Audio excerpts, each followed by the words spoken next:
Welcome back to another Wisco Fanatics Wednesday. Today we have a bunch of basketball games to discuss. We have 3 Bucks games, 2 Badger games. So we're going to start with the Bucks. We have Bucks at Wizards, Bucks at Celtics, and then the Bucks against the Bulls from last night. We're going to recap the games. We're going to recap the Badgers' wins against Minnesota and Ohio State. We're going to hit the intro. We're going to get started with the basketball games. Welcome to another episode of the Wisco Fanatics Show, where we cover the Packers, Bucks, Brewers, and Badgers basketball and football teams from an optimistic and realistic perspective. Alrighty, so we are in a weird spot with the Bucks. So we had 3 games last week. They lost 2 of them. One of them was a close game. One of them was a not at all close game. And then they won a game last night playing with even fewer players than they had available for the previous 2. So we're in a super weird spot with the Bucks. Also, while the trade deadline is approaching tomorrow, so the Bucks are in a really weird spot, and we're going to see what they do at the trade deadline. Jake and I have been pretty vocal that we don't think Giannis is going anywhere anytime soon. No. Especially not between today or tomorrow. So, especially after that interview, dude. Like, right. So he's not going anywhere today or tomorrow. The Bucks are more likely going to be bringing somebody in, and being in a situation where they try to increase their flexibility to do more stuff in the summertime. Similarly, like when they traded Chris Middleton to the Wizards, they did it to start increasing their flexibility. Yes. So I still think that's where they're going to go. I think they're going to try to bring somebody in, either one of the big names that's out there, like if they go for something like a Ja Morant type deal, or something small, like just trading Bobby Portis. There's a lot of rumors floating around that the Bucks are working on trying to trade for Cam Thomas. So that would be something that gives you potentially a little bit of boost for the rest of this season, while increasing and keeping flexibility in the summertime to be able to do more trades and have a draft pick if they can unload some of their expiring deals for draft picks. That's the kind of stuff that I think they're going to do versus making like a big swing at this year's trade deadline. But let's start with Bucks and Wizards. And Jake, give me your thoughts from that one. Yeah, not a lot of thoughts with this game. This game was very, very frustrating for me personally. Losing this one by 10. You got out rebounded 61-43. You just got your ass whooped physicality wise in this one. That's just unacceptable in my opinion. We talked last week about, goals, and I kept that sheet over here on purpose because I wanted to talk about it again. We talked about having a reality check to expect inconsistency, new goals. We went over simmer lining, lineup experimentation, which honestly, we really didn't see until last night's game, if I'm being completely honest with you. Hello, Taylor. How you doing, buddy? We talked about a bunch of stuff. We deep dive. We did a deep dive into primary creators, usage increases, what player responsibility increased the most, all that kind of contextual stuff. And we wanted to give you guys an outlook on what we're looking for and what the Bucks should be looking for. One thing that we both have always talked about with all of our teams is we do not want to question if you're playing hard. Why are we questioning if you're playing hard? That's unacceptable. During the season where, Kevin Porter Jr. has been up and down, Giannis has been up and down, you got guys playing for their careers. Miles Turner has come in and, he came in talking about how the grass is greener where I am. And, he played a good game in this one, 21-14, a double-double for him. But a lot of times it really looked like he was rebounding by himself. And I felt that way in the Boston game as well. Bobby, I know that you're going to look at the box score and see that he had 7 rebounds. I'm going to be honest with you. The next 2 games that I talk about, it looked like Bobby Portis was standing there about 40% of the time. I'm not even kidding you. And I think I'm going light on that number. Gary Trent Jr. didn't have a good game.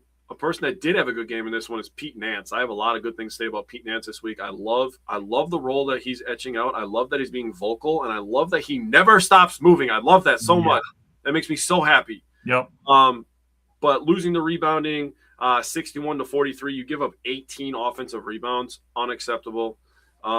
Turnovers, we had 9 turnovers and scored 9 turnovers to 25 assists is pretty good ratio in my opinion. Wizards only gave up 6 points on those 9 turnovers.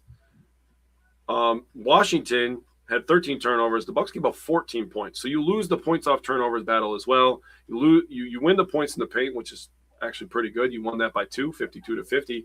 And then you lose the fast break points. And this team needs to play faster. I've talked about it before. I'm going to keep talking about it till the end of the year. The way that this team is made, they need to play faster to get shooters open. Their half-court offense, they don't have a point guard on the roster right now.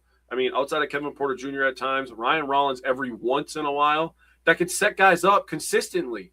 With open shots, they don't run enough good sets. They need to play faster to get shots up early. And I want to use that specific aspect to answer Taylor's question, because when watching the broadcast, you can hear Doc Rivers trying to tell the guys to go.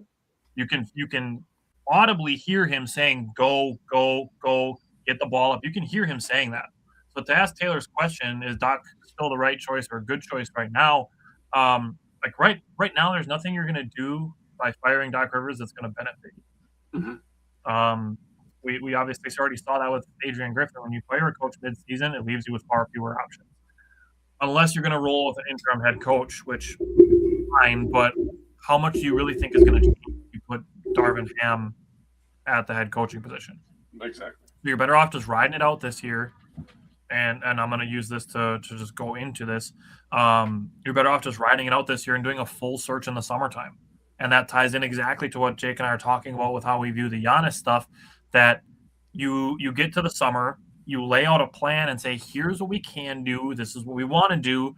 Do you want to be a part of it? If so, sign on the line.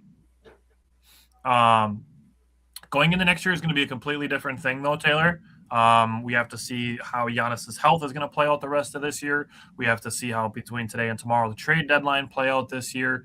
And then we have to see what free agency looks like in June. We have to see what the draft looks like in June to really be able to say, like, what coach should they take care of.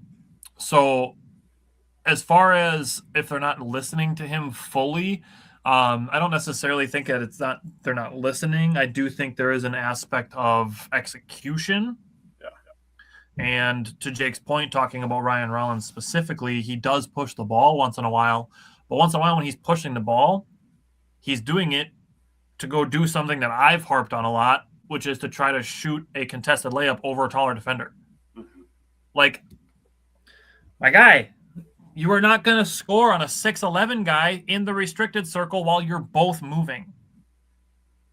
At least not often enough that it makes it a worthwhile or an efficient option to shoot the ball that way. Mm-hmm. Which I'm going to say something similar when we get to the other games. But Taylor, let's stick to just being ball knowers and not coaches. Yeah, I'm not at that level. I'm not going to pump myself back to be a head coach in the NBA. That's insane. So, did you have anything else you wanted to say about the Wizards game? I didn't mean to cut you off, but you were talking about playing faster, and Taylor brought up a point about coaching. So, I just wanted to say, you can hear Doc during games, during broadcasts, you can hear him saying, go. No. Go ahead. Yeah. So, I do want to throw that out there because there's still so much fire Doc. It's not like it's a kid with a box of crayons out there coaching. Doc Rivers obviously has lots of NBA experience. Is he the best coach in the NBA? No. Is he the worst coach in the NBA? I don't think the answer is yes. I think there's worse coaches out there, which obviously isn't a great spot you want to be in. But again, I don't think they benefit at all by firing him in early February when the season's going to end in early April. Exactly.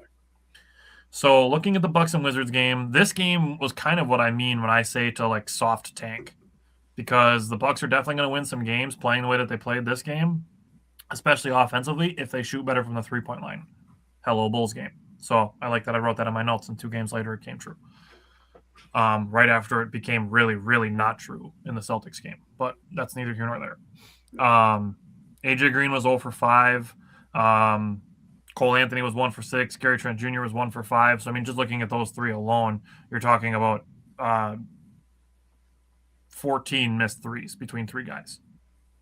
Yeah. Looking at Kuzma, I liked seeing him play well downhill, especially in the second half. He scored 15 of his 19 points in the second half. He had in my opinion, he had a pretty good, great value Giannis type game. He had 19 points. He had 9 rebounds and 6 assists. That's what I mean when I'm talking about Kuzma being great value Giannis. And you look at his play style, and it fits, which is why I've been saying that since the second week of the season.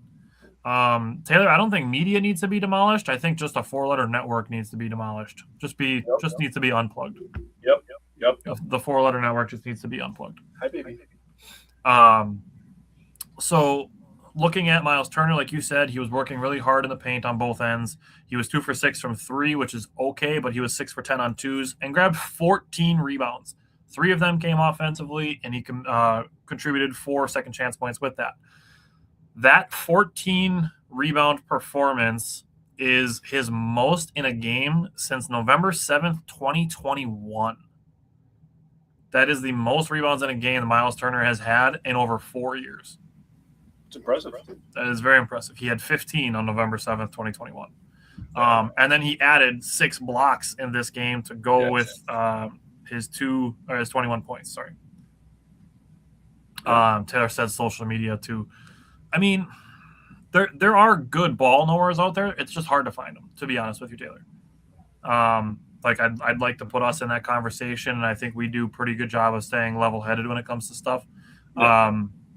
Versus some of the stuff that's out there, the knee-jerk reaction type stuff, the saying stuff for clicks, the clickbait stuff. That's just not how we operate. No. I would rather us post once a week than 5 times a day. Just because we don't want to be here. We're not here for clicks. We want people to respect our opinions more than we want them to just click on our stuff. I agree. So moving on, Ryan Rollins, he got a lot of work with ball pressure versus taller defenders. That is something that I want him to get a lot of experience with the rest of this season.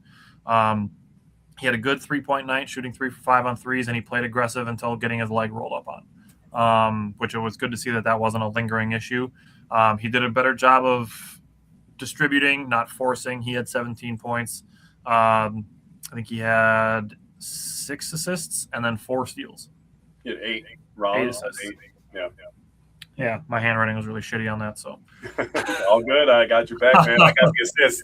The 2 things that I wanted to say that need to be different, fouling. There were at least 3 really bad fouls on jump shooters. Bobby and Pete Nance both fouled 3-point shooters, and Ryan Rollins committed a flagrant foul by landing under a jump shooter's foot.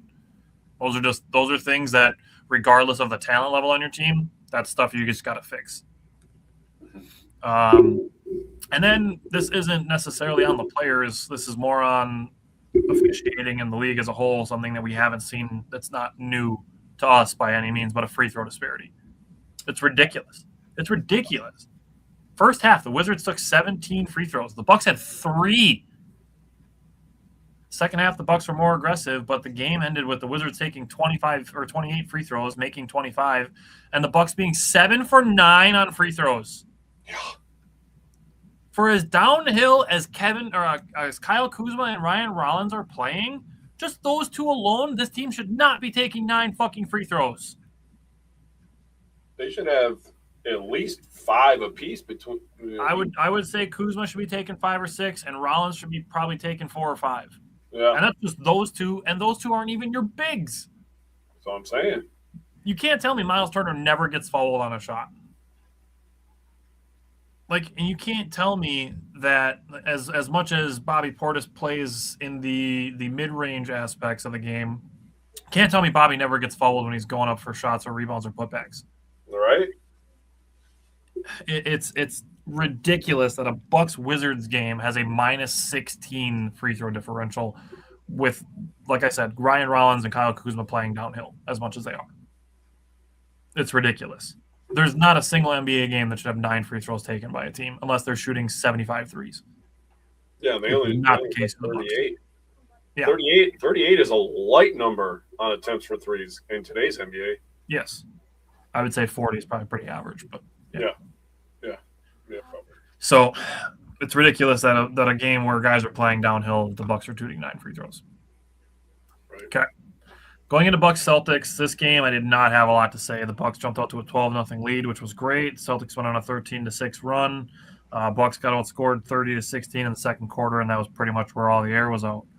Now, I have one very, very specific gripe to make, and this goes for Ryan Rollins. This goes sometimes for Kyle Kuzma. This goes for Bobby Portis, absolutely. This goes for Gary Trent Jr. This Kevin Porter Jr. sometimes, if you think you got fouled and the ball is live, take it up with the ref on the next dead ball. I am fucking sick of seeing teams go on a 5-4 transition fast break because somebody stayed behind to argue about a ref or argue with a ref about a no call.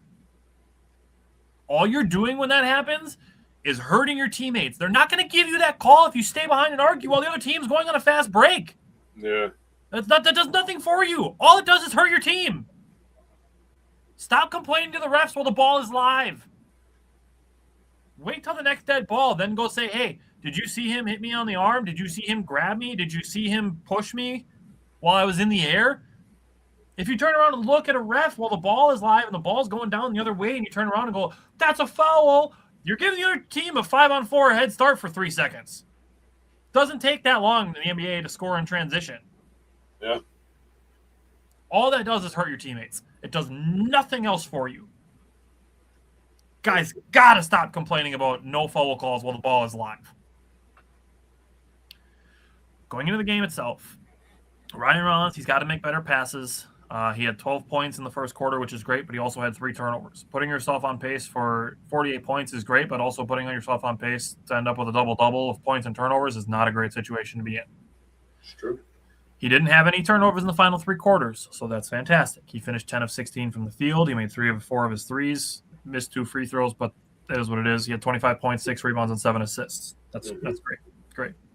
Pete Nance, like you said, I love his energy. He just, one thing that I would say, this is a very, very constructive criticism thing, and this is something I would hope that he gets worked on with guys like Vin Baker and obviously like a guy like Giannis and even Miles Turner. He's got to learn when opponents are going to drive the ball and they're going to dribble against him, he's got to learn angles. He's got to learn his angles where, he needs to not like turn and run. He's got to be able to slide his feet back up a couple steps and then take an angle like corners do versus wide receivers. If somebody's running down the sideline, you got to take an angle to meet them to where they're going. So that's how I'm thinking about Pete Nance defending the dribble. That's one thing he's got to learn. He's got to learn angles. So that's a constructive thing. Taylor asked, is Nance more of a power forward than a center? I would say 100%. He is absolutely power forward. He's been playing some small forward. He's not playing center. He's like 6'10", maybe a tall 6'9", but I would absolutely say he's a power forward. Yeah, he's a forward. And the way that I see him and the way that I'm looking at him rest of season is to be a potential Bobby Portis replacement. 100% to Bobby Portis replacement. Well, I texted you that last night. Yeah. Looking at the three-pointers, the Bucks were 10 of 34, which is 29.4%, which is yikes.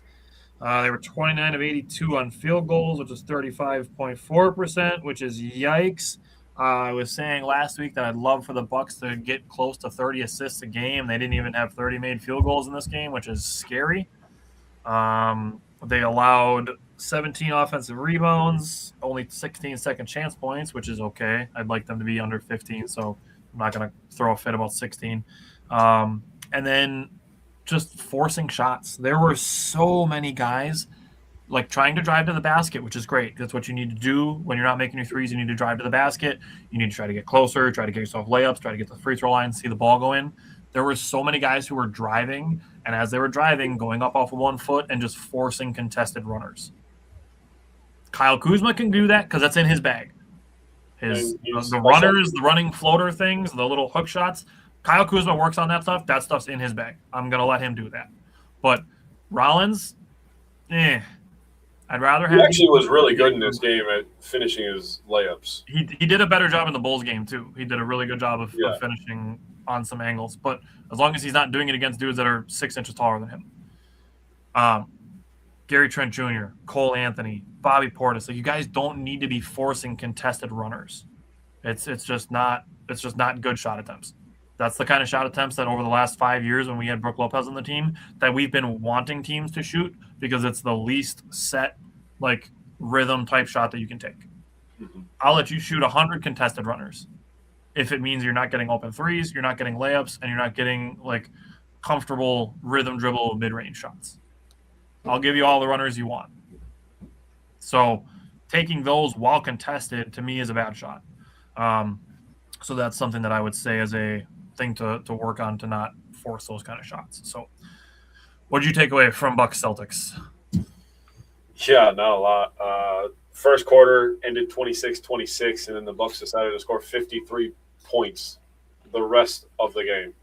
I was watching that first quarter. I was like, "Ooh, okay, we got something here. This might be a pretty good game." I was like, Celtics will probably pull ahead for a little bit. The Bucks will make it close, and then I expected the Celtics to kind of get some calls down the towards the end of the game, but the Celtics just started to run away with it.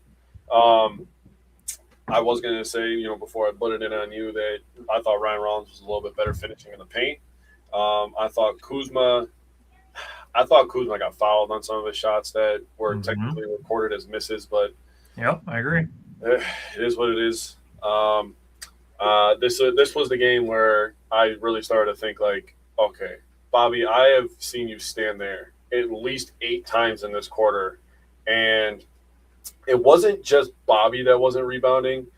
There was a couple of times where Ryan Rollins could have boxed this guy out. There's a couple of times where I thought AJ Green could have boxed this guy out, but Miles Turner was literally down there against 3 individuals multiple times in the second quarter alone.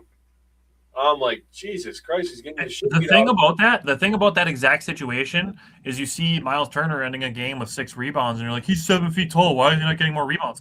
Because when guys aren't boxing out, you know how easy it is, and Pete Nance would tell you this, to be athletic and anything over 6'4" and just run up to a 7-footer and just slap the ball out. All they do is just slap the ball out. All they do is get tip outs, and the ball gets tipped out to somebody like Jaylen Brown. Yep. And he catches it, and he gets an offensive rebound. Exactly.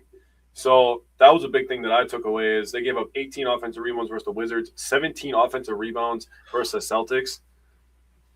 They had 52 rebounds this game. The Celtics did. The Bucks had 40. Ugh. Almost half of the so that's almost half of the Bucks' total rebounds, and the Bucks had 12 offensive rebounds in this game. So they literally did a terrible job of finishing defensive possessions.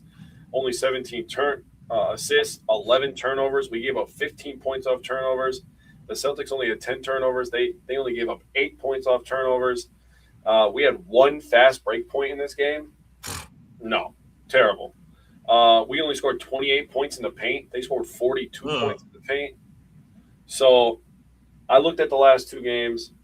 The shooting percentages aren't crazy for the opponent, but they're even worse for the Bucks. The opponents, the Wizards and the Celtics combined, shot 42% from the field. The Bucks shot 38%. The Bucks, before Giannis got hurt, like I said, if they can hold opponents under 111 points, they were winning like 2/3 of their games. Exactly. They hold Wizards to 109 and Celtics to 107, but they just don't bring the offense. Exactly. Celtics and Wizards combined to shoot 23 of 77 from the three-point line. That's 30%. But the Bucks shot 20 of 72. That's 27%. So where did you lose these games?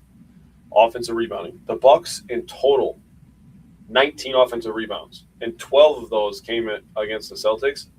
35 offensive rebounds between the Wizards and the Celtics. That is just horrendous. You're almost getting doubled up there too.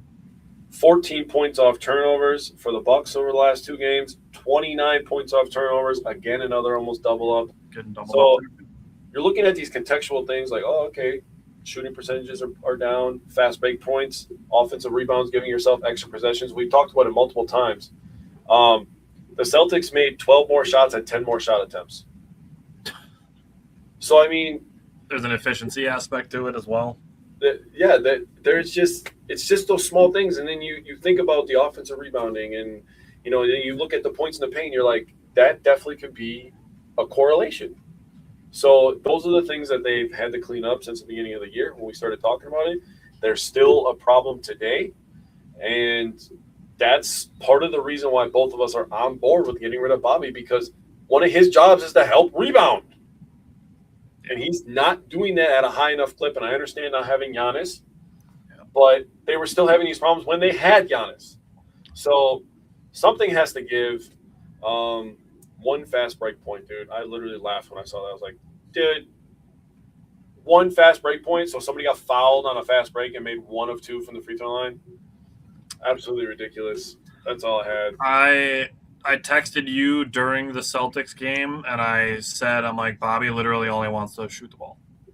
That's literally the only thing he looks interested in doing. Yeah. I just don't see him out there wanting to do anything else. I don't see him showing an effort to do anything else. Yeah. That's really where I'm at. And Taylor, I agree. It's time to give him a change of scenery. If Golden State is still interested, if Brooklyn's willing to take him on, if the Bucks have to attach a second-round pick to Bobby Portis to get Cam Thomas, if they're okay with that, just to help the Bucks shed a little bit of salary, that's fine. But he needs to not be on the team by tomorrow, just because the things that we want to see the Bucks get better at for the rest of this season, if they're not going to make the playoffs, is going to be harmed by Bobby being on the floor with them more often. I agree. As much as he is fun to have around, like Taylor just said, he's riding the coattails of being a fan favorite in the Bobby chants, which is great, and we will always love him for that. Andrew said Bobby shows effort in flexing and hard stairs as well. That's fair. But flexing and hard stairs don't win you basketball games unless your name's Giannis. Yeah. But he does very many things outside of that. Giannis goes 37 in 30 minutes, so he's allowed to flex all he wants. Yeah. So he probably just looks kind of checked out, in my opinion. He just looks like he's only interested in getting to his shot, and that's it. To your point on the rebounding as well. So yeah, that's where I'm at. Taylor said the 5'8" Bulls guy, Yuki Kawamura, reminded me of how I would look plus 2 inches. Nice. Taylor, on your subject of your point about why they don't just hustle and get aggressive for rebounds, I would say, especially to the guards, is there's so much ball watching going on. There's so many guys, and this makes Jake and I both miss Brook Lopez because he would at least box out. Man, there's so many guys who, when a shot goes up, they're watching it happen, and then they're waiting for the ball to bounce off the rim wherever it's going to go, and then they're trying to go to it. I remember being coached as a child. If you box out and the ball hits the ground before somebody from the other team can grab it, that is a good thing. Dude, I literally box out better than the Bucks guards. No lie, dude. It's just one of those things where, like we just talked about with Miles Turner, if he's having to go against 3 people because he's the only one boxing out, it only takes one person to get 3 fingertips on the ball and slap it away from him while everybody else is staring at the ball and then staring at Miles Turner like he's the only one that can grab it, or like he's the only one that can box out. Yep. He's not. Everybody can do it. And then wondering why the Bucks give up 18 and 17 rebounds in back-to-back games. Yep. So let's go to the Bulls game. And the rebounding this game was so much better. Thank you. The Bucks won the rebounding battle 61-52. They had 4 guys with 7+ rebounds. That is awesome. That's team rebounding. Yes. The ball movement was great in 3 out of the 4 quarters. The third quarter, it stagnated. They had a 25-point lead, dropped down to 6, but they pushed it back to 16 before the quarter ended. Yes. They had 33 assists on 50 made field goals. They made 28 shots in the first half. They made 29 total in the game on Sunday. They made 28 in the first half last night. Yeah. Taylor, Yuki is a win for the Short Kings. So is the entire Brewers infield. But the Bucks, the ball movement, so much better. They had 8 different guys that had 2 or more assists, and they had 3 guys that had 5 or more assists. Yeah. And with that, the scoring was balanced. They had 6 guys in double figures. Yes. Plus Jericho Sims with 9 points. Yes. I said this to you, and I know it's a little bit of cherry picking because it's only 1 game. We don't know if this is going to continue, but Bobby Portis was out with a hip contusion, and the ball movement was better. The rebounding was better. The flow of the game was better. Again, I'm not trying to say that like Bobby is the source of all of our problems, but I think it goes to our points about what we're saying about him being kind of checked out and really only caring about getting his. Yeah, that could be. Really where I feel like I'm at with Bobby Portis. He cares about getting in there and getting his. Yeah. Ryan Rollins. I have a bone to pick with Ryan Rollins. When you get a bigger defender on you, you get Miles Turner to set you a screen, you get a 6'11 guy guarding you. The worst thing you can do in that situation is take a step back. You can do that anytime.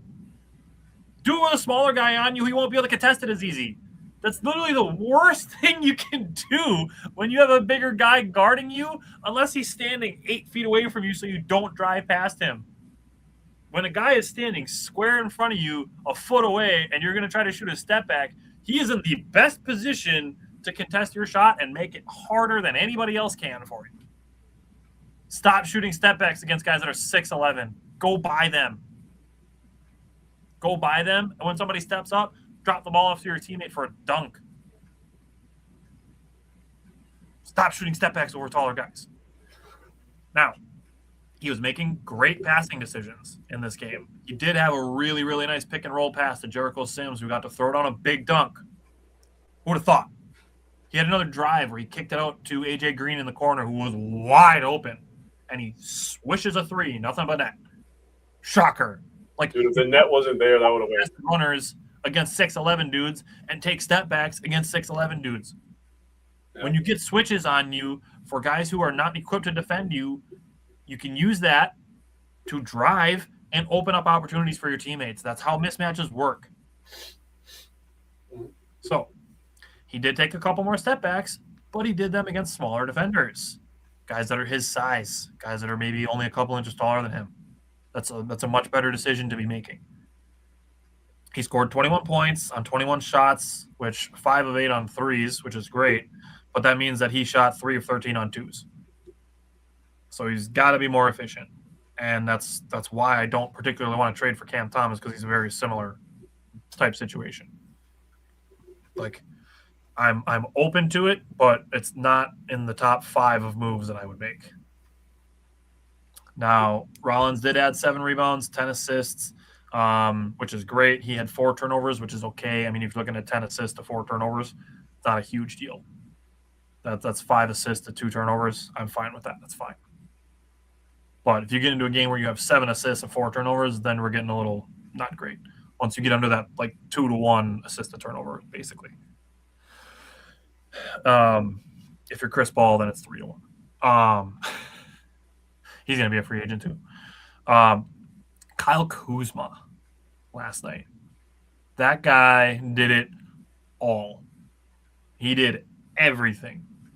Like I said, with the Wizards game, he's playing the great value Giannis. I am well okay with it if the Bucks do not trade Kyle Kuzma, because he's doing a lot of really, really good things, and I'm liking the way that he's playing without Giannis on the floor. Not saying that I don't want Giannis on the floor, but I'm really, really happy with how Kyle Kuzma is playing since Giannis has been injured. He had 31 points last night that tied his season high. He did it efficiently. He was 12 of 22 from the floor. He made 3 out of his 5 threes. He was 4 for 7 from the free throw line. I'd like it if he could make 1 or 2 more of those. Had 10 rebounds, had 6 assists, only 1 turnover, and had a steal. That's a fantastic game for Kyle Kuzma. And the last 2 scoring plays that he had weren't made shots. They were assists. He had a kick out to Pete Nance for a 3, and he had a dump off to Jericho Sims for a dunk. Those are the last 2 scoring plays that Kyle Kuzma contributed before coming out of the game. So he was fantastic. AJ Green, he was 6'11 from the field, 5 of 9 from the three-point line. He had 17 points, 4 rebounds, 2 assists, a steal, and a block. Played good defense. That is the exact role that I want for AJ Green. Yeah, AJ Green looked like AJ Green. That was nice to see. He looked fantastic. That's exactly what I want you to do for $11 million a year. 17 points, 4 rebounds, a couple assists, a steal and a block, and good effort on defense. Here you go. Here's your check for $11 million. Miles Turner. He played well in the paint despite having some foul trouble. He had 15 points on 5 of 10 shooting, 2 for 3 from the three-point line. That's fine. Pete Nance and Jericho Sims, both of them actually played well off of Kyle Kuzma. Pete Nance on the perimeter, making 3 out of his 5 threes. He had 15 points, 8 rebounds, 2 assists. I texted you right after I was taking my notes on this game, right after the game. I'm like, that's a Bobby Portis stat line. 15 points, 8 rebounds, 2 assists. If Pete Nance gives you that, give him Bobby's money. I don't care. It's just another reason. Like, we can trade Bobby and let Pete Nance audition basically for his role for next season with the rest of this season. I'm not saying you need to start Pete Nance every time Giannis is out of a game, but I'm absolutely saying that Pete Nance should be playing probably 25 minutes a game for the rest of this season. Yes. And then Jericho Sims playing really well off of Kyle Kuzma in the restricted circle. He was 4 of 6. All of them were twos, obviously. He had 9 points, 9 rebounds, and 2 assists. You're looking at those two combining for 24 points, 17 rebounds, 4 assists. Trade Bobby today. Don't wait till tomorrow.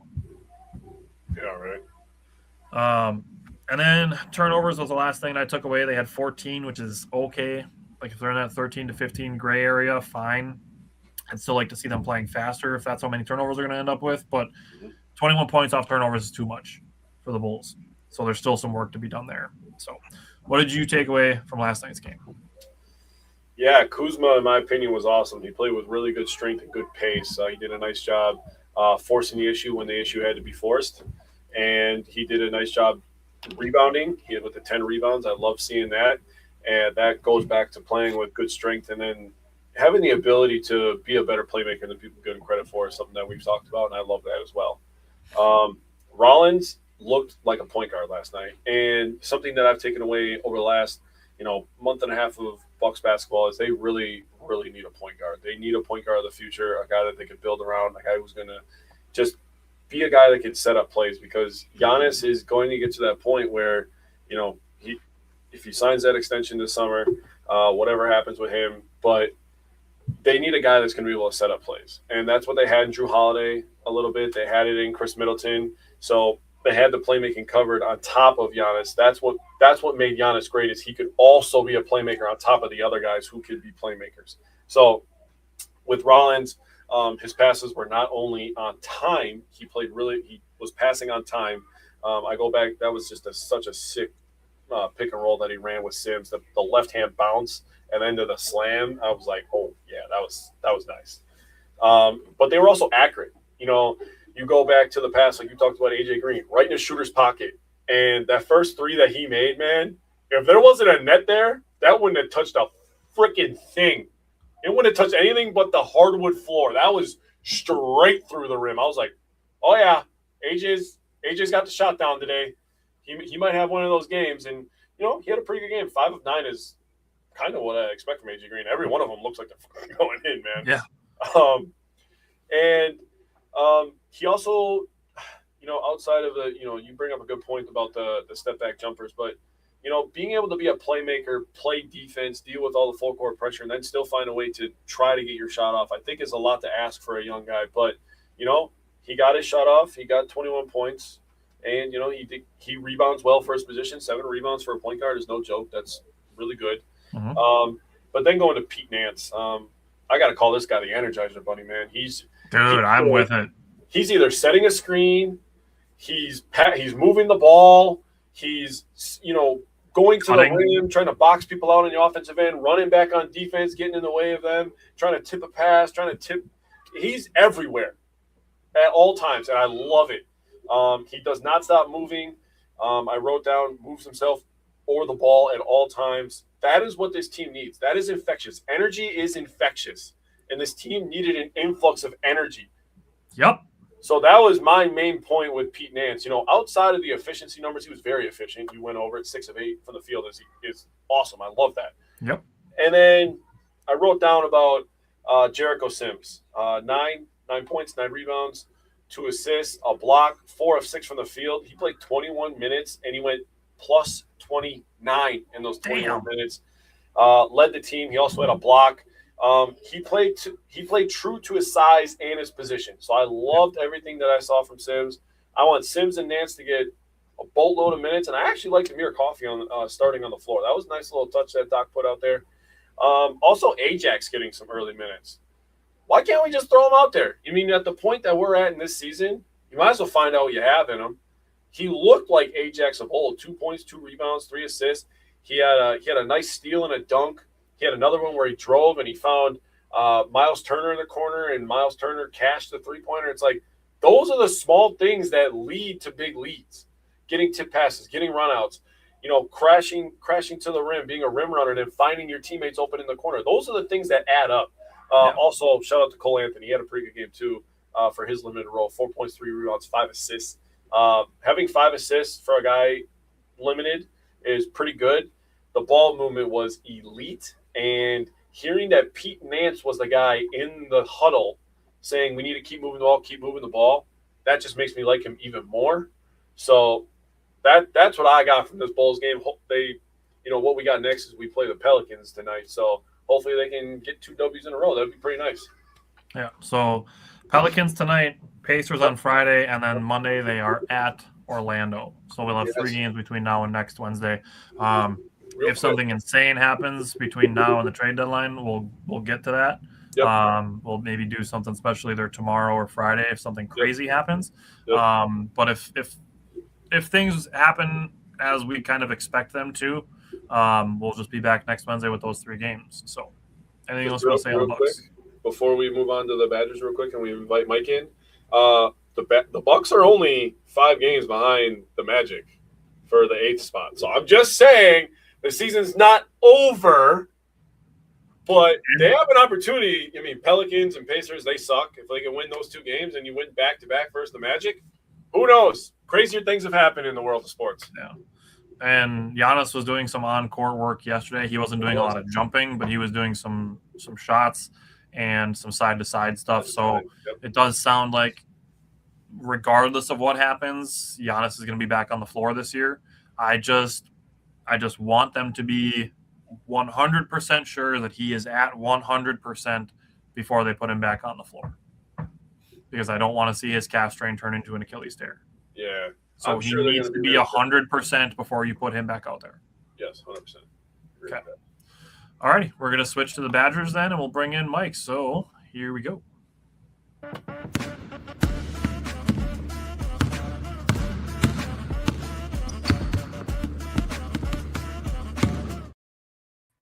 All righty, Mike, welcome back. So we got 2 Badger games. We have one against Minnesota and one against Ohio State.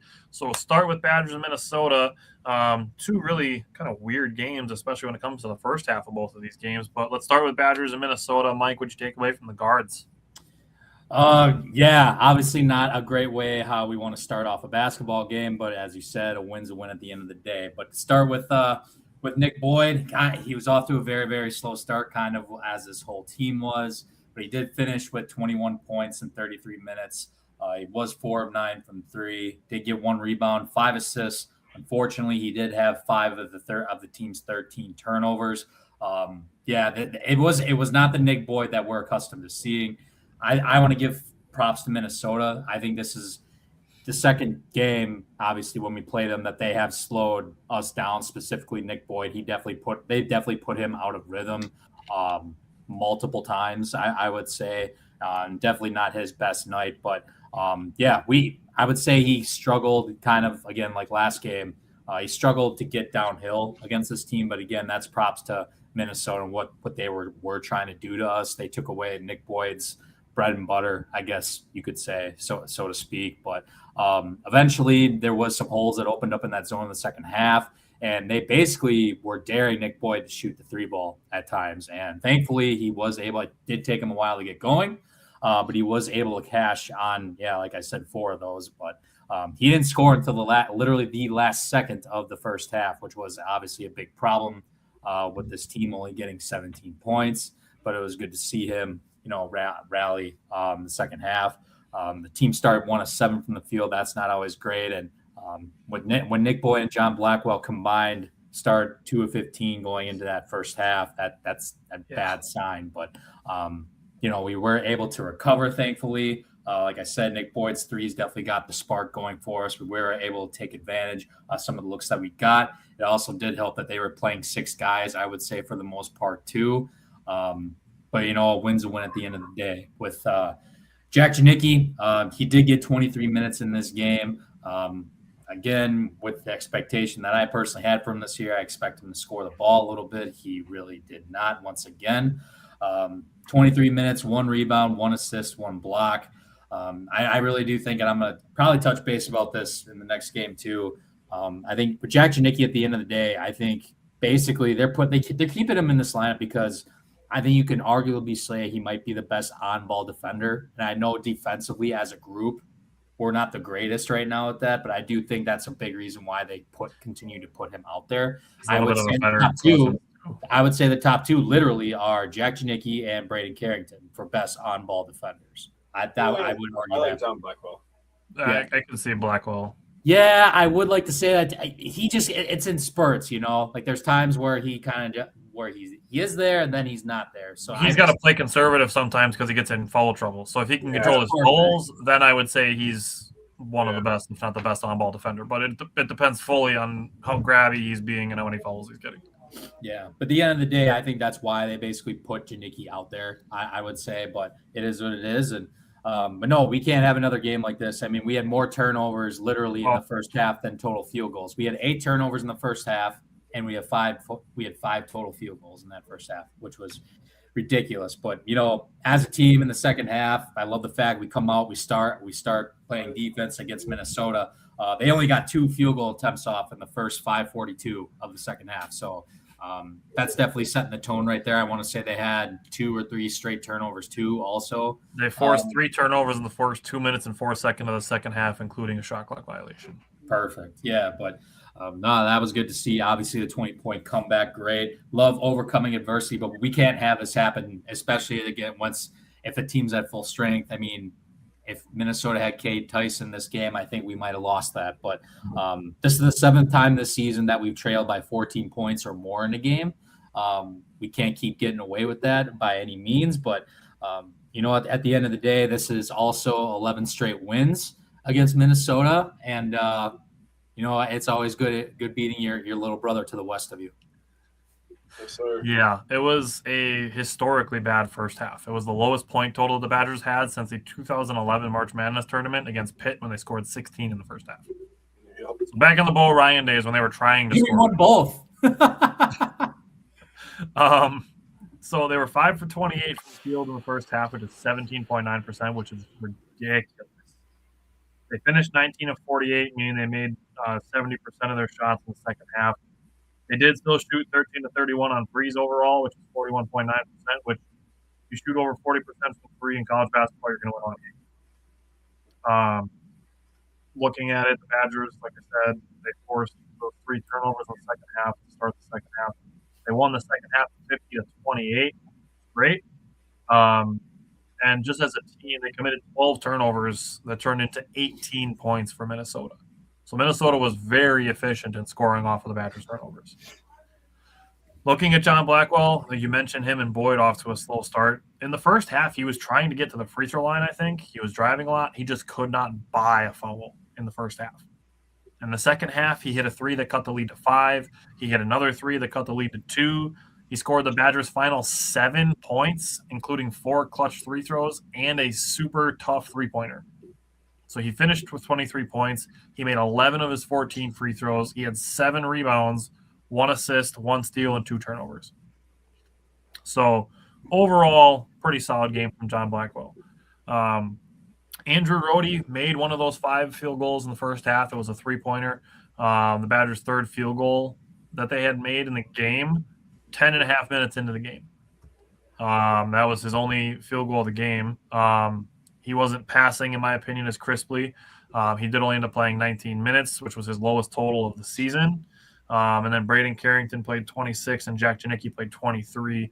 And then obviously as we go to the Ohio State game, we know he missed that game with a wrist injury. So I didn't go back and watch the Minnesota game again because I didn't feel like doing that to myself. To see if Rohde had that wrist injury at some point during that game. But we know that it was an issue when we got to Ohio State. So I'm willing to give a slight benefit of the doubt on that. And then Braden Carrington against Minnesota, he was still that spark plug. The Badgers had 3 points in 7 minutes. He comes in, he hits his first shot, completes a 4-point play to cut the lead to 50 to 49. He scored 7 points, 2 for 5 on threes, 5 rebounds and an assist. And he played, in my opinion, a very important defensive role with Bieliauskas hurt. So, Jake, what'd you take away from the bigs? Yeah, not much to talk about. Bielawskis only playing 5 minutes, so got 2 rebounds in those 5 minutes, and there was a big hole defensively. Obviously, we noticed that. Yeah. Nolan Winter, 9.7 rebounds, 2 assists. He did go 2 of 4 behind the three-point line, and I thought he was fighting like hell down there, being pretty much the only true big that played in this game. Austin Rapp didn't have his greatest game in this one. Don't worry, his moment is coming. Nobody knew that, but his moment is definitely coming. 4 points, 3 rebounds for him. And just wanted to give a shout-out to 2 people. First of all, Jack Janicki, you talked about his only not scoring. He only took 1 shot, and the block that he got was actually super clutch. It actually led to a 3-pointer, so love that. John Blackwell, he didn't shoot the ball well, 4 of 13 overall, but he scored the final 7 points for the Badgers in this game. That was a very close game, including the 2 free throws that ended this game. The Badgers only made 1 2-point shot in the second half, or the first half. 1. They made 1 2-point shot in the first half. 1. That's absolutely ridiculous. I've never heard of that in my entire life. I swear to God, I've never heard of that. I'm like, what? 1. The 4-point play was absolutely massive by Braden Carrington. It did bring them to 50-49. To that point, after he made that 3-point shot, the Badgers outscored the Gophers 32-15.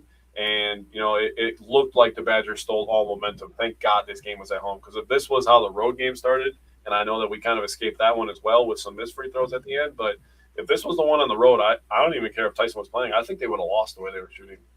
So thank God that this one was at home. But one last thing I wanted to say, I would love when the Badgers are struggling to score if we would get Nolan Winter in the post a little bit more. I think there's something to be said about unlocking another aspect of Nolan Winter's game. He can get people in foul trouble. He is a good shooter. Getting him in rhythm from the free throw line can give him a little bit more touch from the outside. Also, I think that he's a little bit underrated playmaker. I think that he could pass out of the post, and I would like him to be able to force some double teams out of there. So getting Nolan Winter some more post touches, I think, is something that I would consider. Trade said Jack Janicki's a bigger part of this team than everyone gives him credit for. I think he's, like I said while Mike was talking, I think he's got some veteran presence to him. Yeah. I think that's part of why he plays so many minutes. He's got the experience, but I also think there is there should be an expectation for him to get kind of like Austin Rapp's moment is coming in the next game, right? I do, because last year Janicki was showing those flashes too of scoring. I think of the Purdue game for one where he absolutely just went nuclear on the road like that. I do think the experience is great. I do think there should be more of an expectation, though, for him to get, a couple more buckets a game. But I do think it goes back to show what I was kind of saying. I think at the end of the day, the best on-ball defender might be Jack Janicki, which is why he's getting, these starter minutes, basically. Yeah. So going to Ohio State, this is another game where Badgers got off to a slow start. They started 1 for 9 from the field. They made 19 of their next 27 shots for the rest of the half and finished at 70.4% in the first half, and outscored Ohio State 22-12 in points in the paint in the first half, which was great. Only scored 6 free throws in the first half. Only 6 total free throws in the first half between both teams. I just wanted to say that. I like that. It made the game feel very smooth. It made the game feel very just well flowing when there's not constant stoppages for free throws. Trade said leadership is big. They have guys to get theirs. They need passers and unselfish players, which is Rhodey and Janicki. Which, yes, you need guys that are going to play unselfishly, but you also need guys to be threats when they're on the floor. You can't just have guys out on the floor like Andre Jackson Jr. that nobody's going to pay attention to when they're on the offensive end because they're not a threat to score. Yeah. So I'd like to see Rhodey have a game like Rapp did against Ohio State. So, Jake, I'm just going to give you the microphone back and take us to the man of the hour. Cool. Yeah, I'm gonna talk about Rapp after I talk about the other two, just because I want to focus on him a little bit more. Bielawskis, really, really nice game. 10-7 for him, 3 of 4 from the field. He played very solid basketball. His defensive positioning is starting to get really, really well. He's starting to understand angles better. He is going to turn into a really good player at the University of Wisconsin. Nolan Winter, 10th double-double in the year for him, 11 and 11. 0 of 5 from the three-point line, so some things to do there, but that just means that he was really good from the two-point area because he was 5 for 11 overall. Talking about Rapp, let's talk about it. The Badgers were down in this one 15-4. I'm trying to paint the picture for you guys here. Badgers are down 15-4. They're shooting terribly. And this guy just decides to go unconscious sicko mode in the first half. He makes his next three-pointers in a row. 3 straight three-pointers. He's just cash.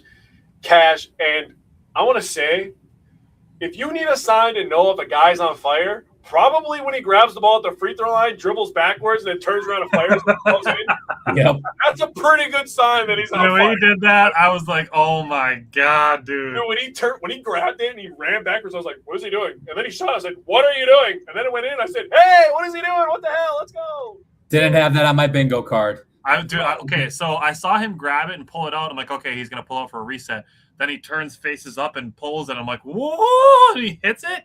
Damn. Okay, so all right, I'm sorry, I have to do this. A little story time. I was at Olive Garden during this, right? so he turns around, shoots a 3, goes in. I'm like, what the f- is going on? Well, all this is happening. I'm trying to pay him my gift card, dude. The thing's not working at the table, bro. I'm like, I tell the guy, hey, I got $58 on this thing. The bill's $48.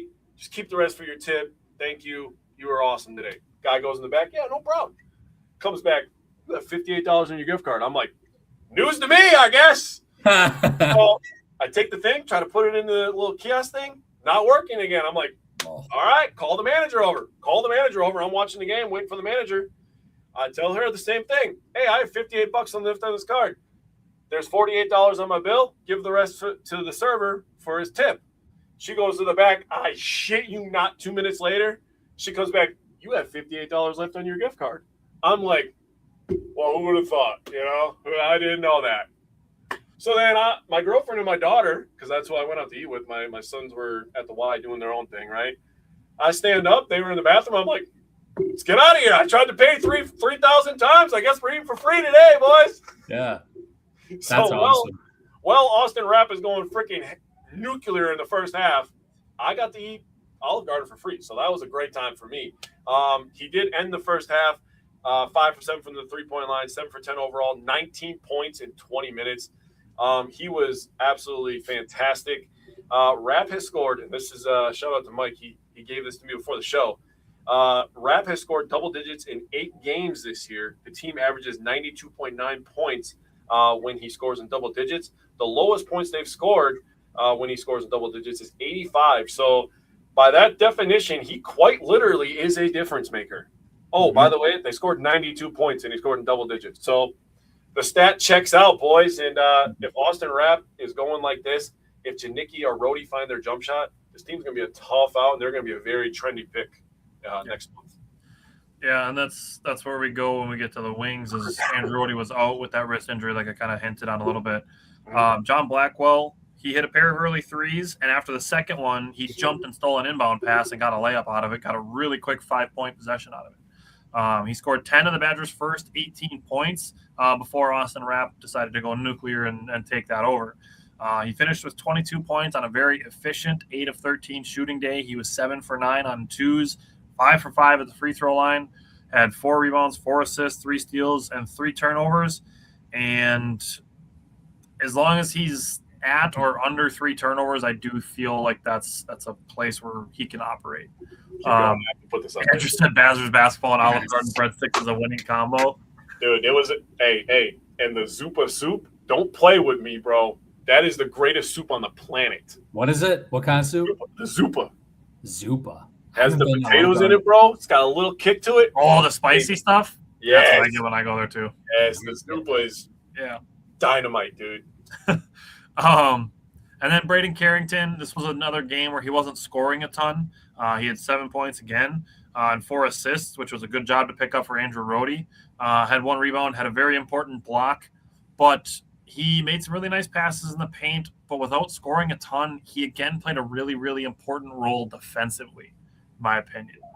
I do think if we are going to be missing Andrew Rhodey, which it sounds like he was medically cleared, but he didn't feel well enough to go with the wrist, I do think that Braden Carrington should be the next guy in line to start, but I understand why they went with Jack Janicki, just to have kind of a little more traditional 1, 2, 3, 4, 5 lineup instead of a 1, 3, 3, 4, 5 kind of lineup, which is kind of how they've been operating anyways.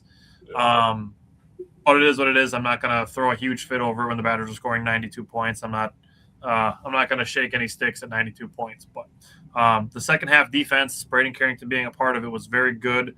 They did a good job staying vertical, which a lot of credit goes to the bigs for that as well. They did a great job rotating. They did a great job communicating well on switches, really not giving up any open shots in the second half. You can watch the game. You can hear all the players talking to each other and communicating well. And then just the last thing I wanted to say was on Wednesday against Minnesota, the Badgers allowed 18 points off turnovers. Saturday, they only allowed 6. And against that, they scored 16 of their own, coming off of only 6 turnovers by Ohio State. Scoring 16 points off 6 turnovers is insane efficiency. Mm-hmm. So much, much better for the Badgers on the margins as well. So, Mike, what'd you take away from the guards? Yeah, efficiencies is a big part of it. But, Nick Boyd getting back to his rhythm a little bit. 21 points in 38 minutes. 6 of 15 shooting, which it's all right. 1 of 3 from 3, but he was 8 of 8 from the free throw line. So this game definitely got back to what his style is, right? Trying to get to the hoop, draw fouls, get contact, trying to get a couple and ones once in a while. He was back to his old Nick Boyd self in this game, which was great to see. And even better, he had 1 rebound, 2 assists, only 1 turnover. So much, much better in comparison to the Minnesota game. I think the Minnesota game, 5 turnovers in a game, that was the highest he's had all year. I don't recall ever saying 5 turnovers in his part. So good recovery there. Boyd and John Blackwell got to the foul line and combined 11 times in the second half. And that accounted for 22 points total. And that's credit to Jake's boy, Austin Rapp, because when you're spreading teams out and you're hitting threes like that, that's only going to open things up for guys like John Blackwell and, Nick Boyd, who both also have the capability to shoot from the outside, but also to crash the bucket and get to the foul line and get some of those and ones. So props to Austin Rapp. And I do think I want to call out Austin Rapp too real quick. I think his defense, believe it or not, the last couple games has been better. He's doing a really good job of staying vertical. Yes. And he had 2 steals in that Minnesota game. He did have 2 steals, and one of which led to a huge, huge bucket. And, Greg Gard even called it out too after the game. And I think hopefully this isn't just a short sample of what, a 2-game, slide for him or whatever. Hopefully we see this the rest of the year, because like I said, that opens it up for guys like Boyd and Blackwell to do their thing mostly. So credit to him. Jack Janicki did have his first career start. A stat sheet didn't show too much, but in 18 minutes, he had 2 points, 1 rebound, 3 assists. And, at the end of the day, if he's not going to score, just don't turn over the ball or do any costly mistakes. At least, he kept it. He did keep it in check in that regard. And kind of when I was talking to the group earlier, to Tyler and Jake, I don't mind 18 minutes isn't too bad, especially at this point, because I think it's fair to say now guys like Zach Kinzinger and Hayden Jones aren't really going to get much PT, I would say, for the rest of the year, unless there's some sort of dramatic change from an injury standpoint. So when I see, as far as minutes go, when you see Janicki's got 18 in comparison to a guy like Braden Carrington, who, 29 minutes, I don't mind seeing that. And even I know one guy started and the other guy didn't. I absolutely love seeing a guy like Braden Carrington come off the bench and just providing that extra spark, 4 minutes into the game. And hopefully he does at the same time when Austin Rapp comes off the bench, and then it'll be like, nothing's really changed, right? So just something that I was looking at, backtracking to it. But what I also loved about this, I said before, Nick Boyd had 5 turnovers against Minnesota. The Badgers only had 5 total turnovers in this game against Ohio State. So we took care of the ball, and it definitely showed. And we also had 16 assists on 32 field goals, which is pretty darn good as well. Minnesota, I think we only had about 10 or 11, which isn't terrible, but obviously a big stride at playing against Ohio State. Big picture, going into this weekend, if we can obviously, I think, need more of that consistency. I'm really talking about guys like Rapp. Hopefully he can start to put it all together now, and we can start to really be a threat. Mentioned it before. If he can get going, that only puts more pressure on defenses. And it opens it up for our guards, especially on the front court there, or back court, excuse me. But Indy and going into Indiana this weekend, they did lose a tough one last night against USC. So they're really going to be wanting this game this weekend at home against Wisconsin. And in years past, we've had Indiana's number. I always joke to you guys, Nebraska football and Indiana basketball are two of the most delusional fan bases I've ever seen. They're all rewinding it back. They all like to live in the glory days back in when Nebraska was winning football championships and Indiana's 1976 national title. They like to go back to that, and they always still like to live on that. But they're both delusional fan bases to this very day. And Wisconsin's had their number for both for the most part. So, and obviously in this 3-game stretch coming up, you get Indiana, you got at Illinois, which is going to be, we saw how good they looked this past weekend. And then you get Sparty at home. It's going to be a really tough 3-game stretch here. So right around rankings, we're right around that 40 mark, which currently the Badgers are projected to be right around that 8 or 9 seed range as of now. So if we can go on the road, Indiana is going to be a quad 1 win if we can get that done. So this is an absolute big time game this weekend. So, if we can start that, and then going into Illinois with a win like that, I think we'll be looking all right. Yeah, that sounds good. I did pull it up. Nick Boyd does have 2 5-turnover games this year. Minnesota was one, and TCU was the other one. Oh, that makes sense. Yeah, which it does. Yeah, I saw that, and I'm like, oh, yep, that makes sense. Yep. So Mike covered it. We'll have 2 games between now and next Wednesday, Saturday and Tuesday, both of them on the road at Indiana and Illinois. So we'll be back again next Wednesday. Thanks, everybody, for tuning in. We'll see you guys then. Later, guys. Peace out, man.